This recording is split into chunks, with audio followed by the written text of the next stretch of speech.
Assalamualaikum warahmatullahi wabarakatuh. Alhamdulillahilladzi hadana li hadza wa ma kunna linahtadiya laula an hadanallah. Asyhadu an la ilaha illallah wa asyhadu anna Muhammadan abduhu wa rasuluhu la nabiyya ba'da. Perkenalkan, nama saya Saproji dengan NIM 222101139 dari Prodi Pendidikan Bahasa dan Sastra Indonesia IKIP Siliwangi. Tujuan video ini dibuat adalah untuk memenuhi tugas UAS mata kuliah prosa yang diampu oleh Bapak Dr. Heri Isnaini MPD. Di sini saya akan mencoba untuk menceritakan kisah sahabat Nabi yang bernama Sya'ban radhiyallahu an. Langsung saja pada materinya. Sya'ban adalah sahabat Nabi Muhammad SAW, yang dimana Sya'ban ini memiliki kebiasaan yang sudah diketahui oleh para sahabat yang lain dan tentunya juga oleh Rasulullah SAW.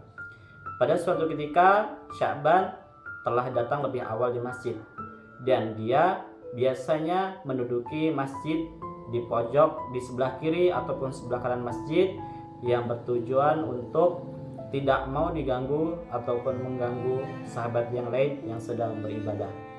Dan di waktu itu sholat subuh akan dilaksanakan, dan di sana sudah terdapat Rasulullah SAW dan para sahabatnya. Tetapi di waktu itu Rasulullah SAW mengetahui bahwa Sya'ban belum berada di barisan sholat berjamaah. Kemudian Rasulullah bertanya kepada para sahabatnya. Rasul berkata, "Wahai sahabatku, apakah ada yang mengetahui Sya'ban di mana?" Kemudian para sahabat menjawab dengan serentak, "Ya Rasulullah, sungguh kami tidak mengetahuinya." Setelah para sahabat menjawab, kemudian Rasulullah memerintahkan untuk menunggu, berharap untuk kedatangan Sya'ban. Tetapi setelah sekian lama menunggu, Sya'ban belum muncul juga. Dan khawatir waktu sholat subuh terlewat, maka Rasulullah SAW dan para sahabatnya segera melaksanakan sholat subuh secara berjamaah.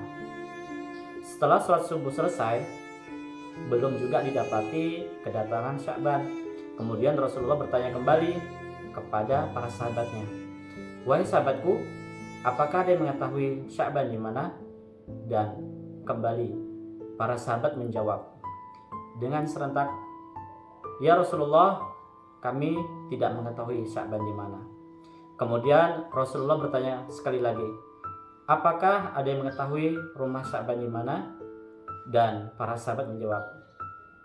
Di antara sekian banyak para sahabat, satu mengangkat tangan dan menjawab, "Ya Rasulullah, saya mengetahui."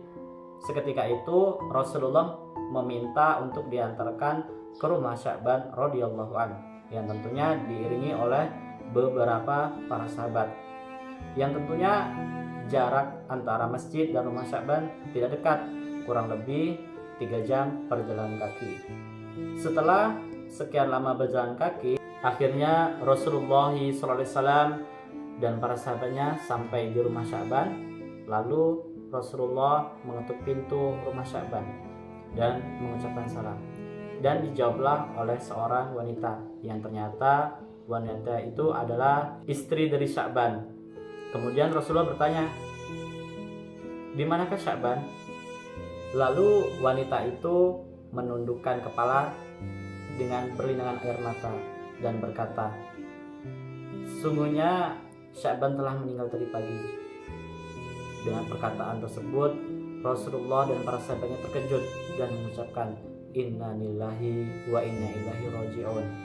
Dan istri Sya'ban bertanya kepada Rasulullah, "Ya Rasulullah, saya bingung, kenapa sebelum Sya'ban meninggal berteriak 3 kali, tetapi saya tidak mengetahui apa yang maksud dari teriakan itu, ya Rasulullah." Kemudian Rasulullah meminta untuk diulangi perkataan dari Sya'ban. Kemudian istri Sya'ban mengucapkan, yang pertama adalah, "Mengapa tidak lebih jauh?"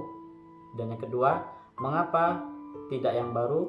Dan yang ketiga adalah, "Mengapa tidak semuanya?" Dengan seketika Rasulullah mengetahui jawabannya, tentunya dengan seizin Allah Subhanahu wa taala. Yang pertama, mengapa tidak lebih jauh? Yang ternyata di mana Sya'ban diperlihatkan pahala-pahalanya ketika sakaratul maut. Yang dimana waktu itu Sya'ban ditampilkan atau ditampakkan setiap langkah kakinya menuju ke masjid yang tentunya jaraknya tidak dekat diberikan pahala yang begitu besar. Seandainya langkah kakinya lebih jauh lagi, maka pahala yang akan didapatkan akan lebih besar lagi. Maka dari itu Sya'ban menyesali hal tersebut. Dan yang kedua, Rasul menceritakan mengapa tidak yang baru. Pada suatu ketika Sya'ban akan berangkat ke masjid, yang dimana waktu itu musim dingin dan Sya'ban mengenakan pakaian double, yaitu yang bagian dalam adalah pakaian baru dan yang luar adalah pakaian yang lusuh. Dan di saat itu Sya'ban akan berangkat ke masjid untuk menunaikan sholat subuh secara berjamaah. Tetapi di tengah perjalanan Sya'ban menemukan seorang lelaki yang terbaring kedinginan. Kemudian Sya'ban menghampiri lelaki tersebut dan menolongnya dan mengenakan pakaian luarnya itu ke lelaki yang kedinginan tersebut. Nah, dari situlah Sya'ban ditampakkan atau diperlihatkan pahala yang diberikan ketika memberikan pakaian lusuhnya itu kepada seorang lelaki. Seandainya Sya'ban memberikan pakaiannya yang baru, maka pahala yang didapatkan akan lebih besar lagi. Dan yang ketiga, Rasulullah menceritakan mengapa tidak semuanya. Ternyata pada suatu hari ketika Sya'ban hendak sarapan pagi, didapatinya seorang pengemis yang datang kepadanya dan meminta makanan. Dan di waktu itu juga Sya'ban membagi makanannya menjadi 2 kepada si pengemis tersebut. Dan disitulah diperlihatkan kembali pahala yang diberikan kepada Sya'ban. Seandainya makanan itu diberikan semuanya, maka pahala yang didapatkan akan lebih besar lagi. Kesimpulan dari cerita ini adalah apabila kita melakukan kebaikan, maka kebaikan itu akan kembali kepada kita sendiri. Dan sebaliknya, apabila kita melakukan keburukan, maka keburukan itu akan kembali kepada diri kita juga. Terima kasih, semoga kita selalu dalam lindungannya. Dan saya ucapkan Assalamualaikum warahmatullahi wabarakatuh.